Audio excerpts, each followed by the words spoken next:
Monday morning vlog. It was a bit chilly this morning, but it's meant to be a dry week, so I've gone for the leathers. Let's hope for the best.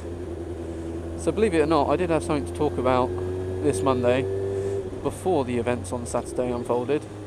I think it's just an amber. Yeah. Braking hard with a pillion on cold tyres is dangerous on a motorbike, and therefore it is safer to run the amber. Anyway, the car behind me came as well. Cheeky. So yeah, obviously you may or may not have already seen Saturday I had a bit of a near miss with a car not checking its mirror or blind spot before changing lane. So yeah, you do the old click on screen now to learn more. But I did have something to talk about lined up anyway. That was another silly mistake by me, which I did on, it would have been Thursday night. So yeah, this bike, I used to get a good like 45 miles per gallon out of it when I used to come in along the long twisty roads, you know, high gear, high speed. Used to get me about 45 miles per gallon. So I'm sure this bike's meant to have a 19.5 litre tank. So that kind of reckoned me I'd get about 190 miles out of a tank.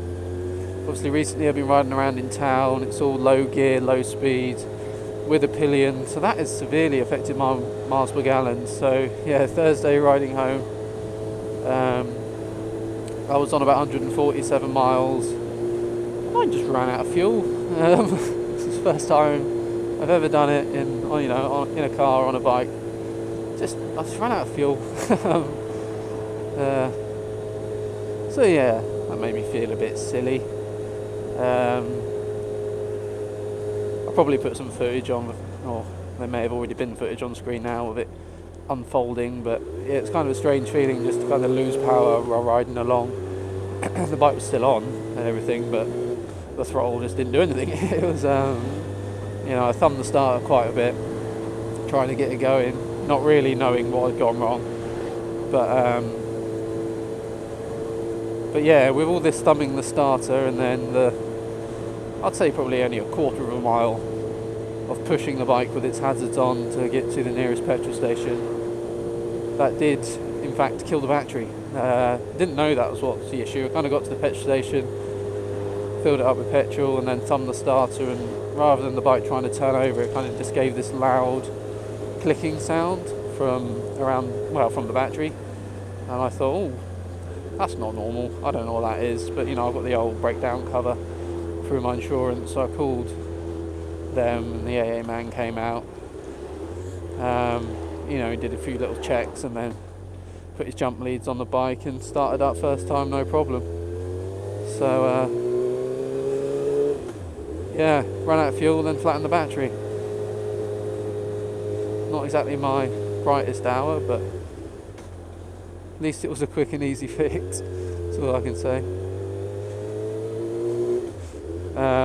And then what was quite interesting was he showed me, he said, well, you probably got away with jump starting that, mate. I was like, you what?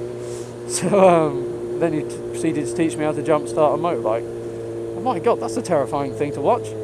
So yeah, this AA bloke, it's just like, oh, do you want to learn? And he just starts running away. He just fucking runs away with my bike. I've never seen a man run with a bike. I had struggled pushing the bloody thing to Tesco's, and he's just running off the car park, like sprinting almost.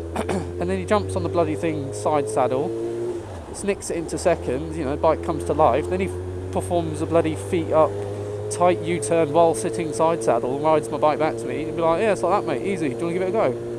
I was like, no, I'm fine, thanks. I'll Jesus, it was like watching a stunt show. It was. So yeah, I don't think I'll be attempting to jumpstart my bike just ever. It won't end well. I will drop it. It was, but I'm glad I got to watch it. It was an impressive feat to behold. Maybe if I had a really steep downward hill, I would sit on my bike and kind of push myself down the hill and jumpstart it. But I don't think you'll see me running down the road, hopping on side saddle and then performing U-turn. Oh my god, there's a lot of cobwebs on my bike.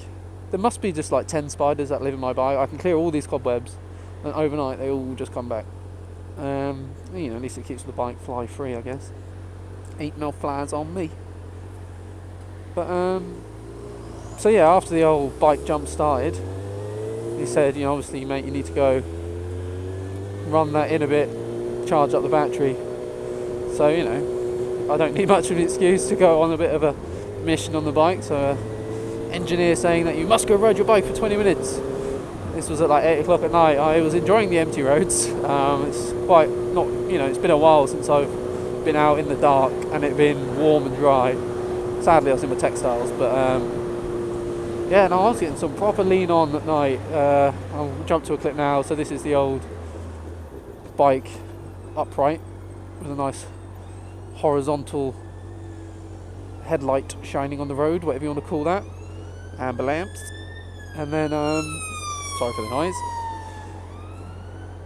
Yeah, I was getting around those corners, and as you can see, it's like almost vertical, my light on the road. Obviously that's a bit of a illusion going on there. I obviously didn't have the bike leant over at 90 degrees. I think that's called crashing. But oh god, I've been talking and it's cold, and I have like steamed up so much I can't see the light anymore.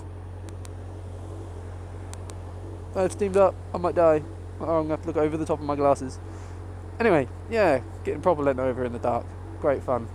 The fact that talking has completely steamed up my glasses to the point I can't see, I might have to put an end to this Monday morning vlog. But thanks for watching, I'll see you later.